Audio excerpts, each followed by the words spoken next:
Welcome to the mystery of life.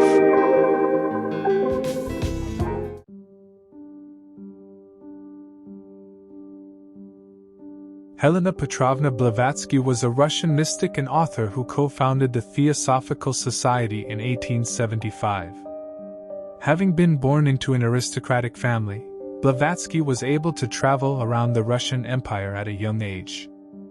In her teenage years, she already believed that it was important for each person to put an individual effort to gain spiritual knowledge. In 1849, she began her journey on a series of travels around the world, visiting Europe, the Americas, and India.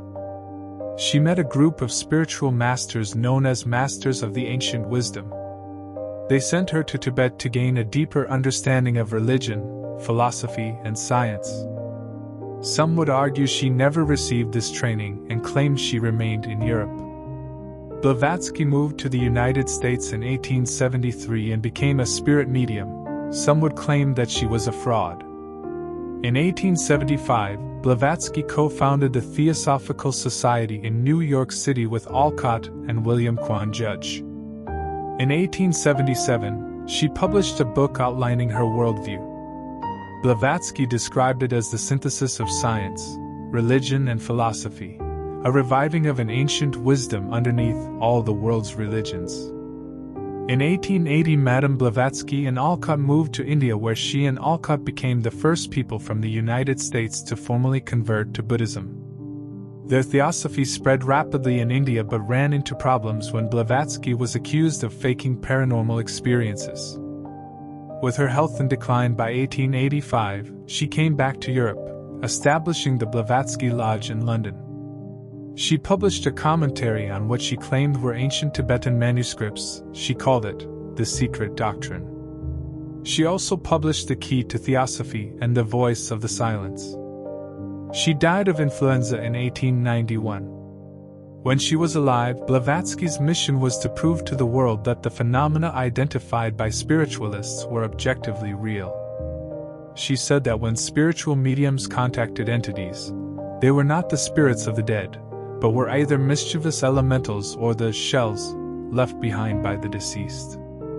In her book Isis Unveiled, the underlying theme is the existence of an ancient wisdom religion, an ageless occult guide to the cosmos, nature, and human life. Men believed in many things, but it all comes from a universal religion known to both Plato and the ancient Hindu sages. According to Hermetic philosophy, the wisdom religion is the only possible key to the absolute in science and theology. Every religion is based on the same truth or secret doctrine, which contains the alpha and omega of universal science. She believed that this ancient wisdom religion will become the religion of the future. In her other books, Blavatsky claimed to be aware of a second consciousness within her body, referring to it as the lodger who is in me. She said that it was this second consciousness that inspired much of the writing. In The Secret Doctrine, she outlined her own ideas about how the universe, the planets, and the human species came to exist. She also discussed her views about the human being and their soul, thus dealing with issues surrounding an afterlife. Blavatsky held that Darwinism explained human physical evolution, while spirituality followed another developmental pattern. She said that, if tomorrow the continent of Europe were to disappear and other lands re-emerge instead, and if the African tribes were to separate and scatter on the face of the earth, it is they who, in about 100,000 years hence, would form the bulk of the civilized natures.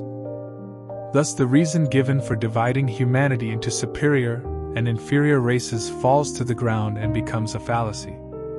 Her Theosophical Society's main objectives were to form the nucleus of a universal brotherhood of humanity without distinction of race, creed, sex, caste, or color. To encourage the study of comparative religion, philosophy, and science.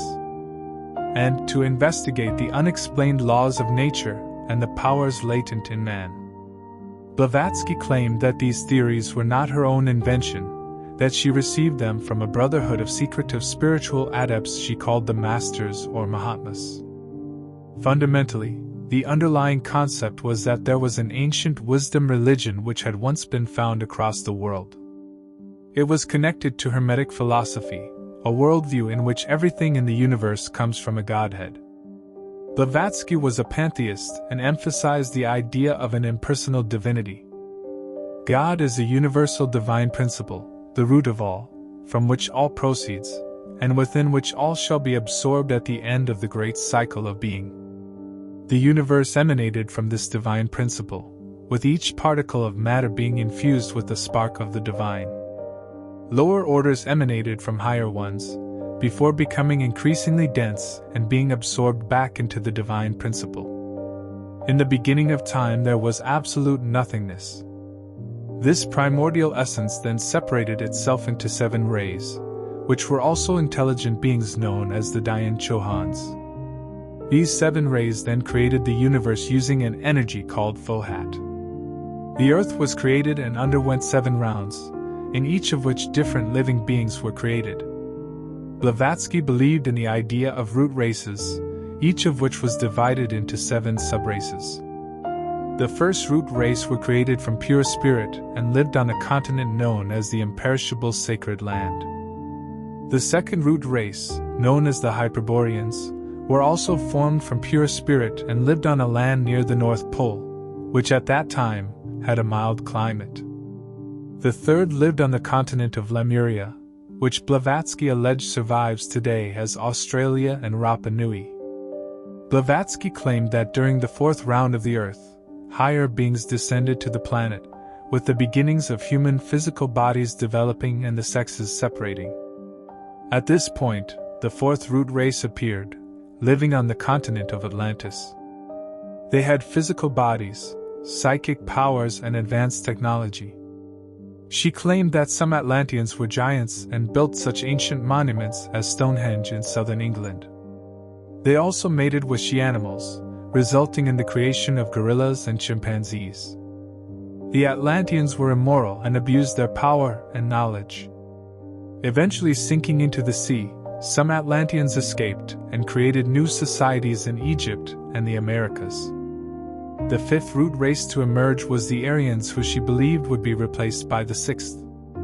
This would occur upon the arrival of Maitreya, a figure from Mahayana Buddhist mythology. She further believed that humanity would eventually develop into the final, 7th root race.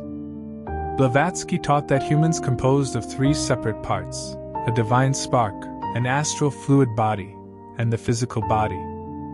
Man is composed of 7 parts: Atma, Buddhi, Manas, Kama, Rupa, Linga Sharira, Prana, and Stula Sharira. Although she did not believe this at first, she would ultimately state that the law of reincarnation was governed by karma, and that humanity's final purpose was to free the soul from the cycle of death and rebirth. Knowledge of karma would ensure that human beings lived according to moral principles.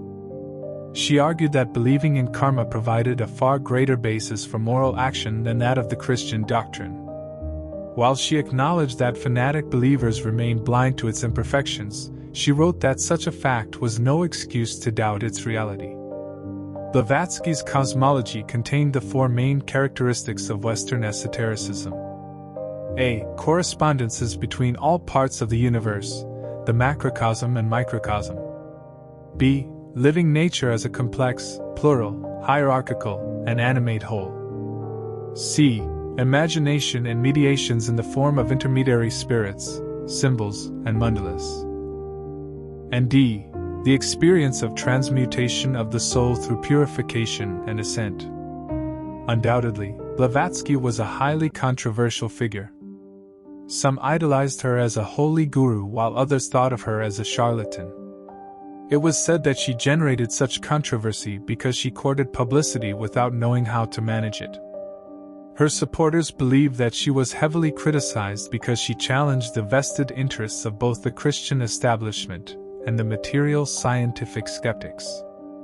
Her followers accepted that the slanders on her reputation are the signs of grace, the stigmata that all great martyrs must bear.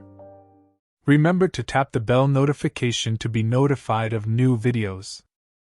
Please also hit the like button and subscribe if you haven't already. I hope to explore the mystery of life with you again. Until next time, goodbye.